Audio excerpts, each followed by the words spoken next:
everyone, let's see Victorian age or Victorian era. The Victorian period of literature roughly coincides with the year that Queen Victoria ruled Great Britain and Empire, 1837 to 1901.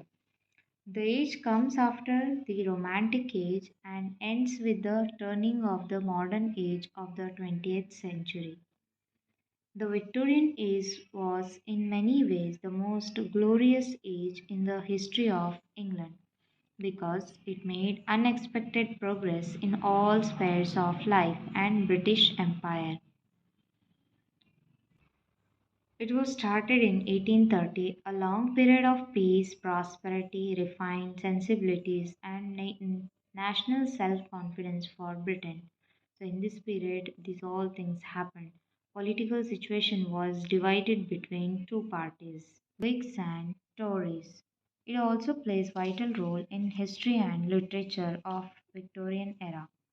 So now let's see English literature in Victorian age. After the Romantic revival, the literature of the Victorian age entered in a new period. The literature of this period expressed the fusion of Romanticism to realism. The Victorian age is rich in literature. It played two great poets like Tennyson and Browning, dramatists like Shaw and Galsworthy, novelists like Charles Dickens and Hardy, and essayists like Carlyle and the Stevenson.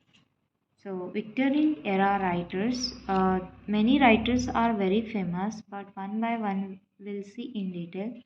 First, the most famous writer of this age is Alfred Tennyson, who was born on 6th August 1809 and he was from England. He served as poet laureate.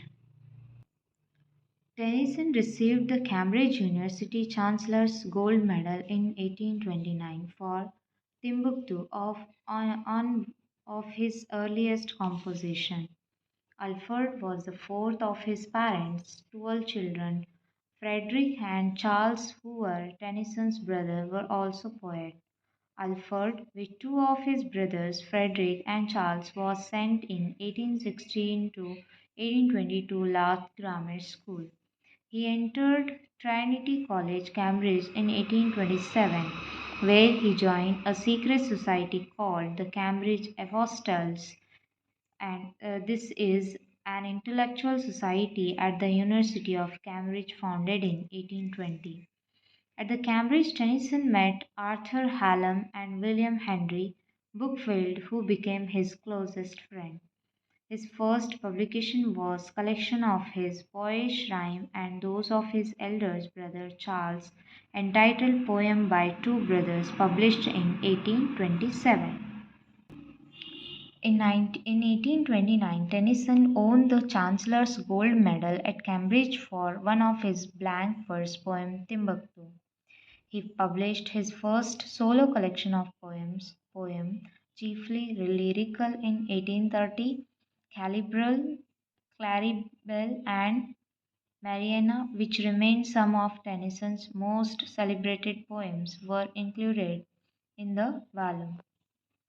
In the spring of 1831, Tennyson's father died, requiring him to leave Cambridge before taking his degree. In 1833, Tennyson published his second book of poetry, The Lady of Shalott. A. H. Hallam's death inspired him to write some of his masterpieces like Break, Break, Break and In Memoriam.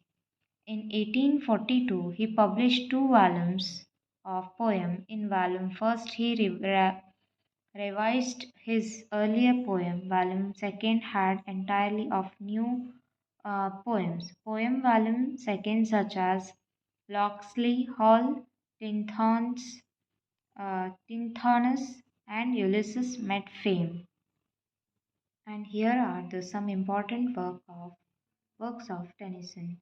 The Prince is a blank verse narrative poem written by Alfred Tennyson, published in 1847. Maud, published in 1855, it is Tennyson's favorite among his poems.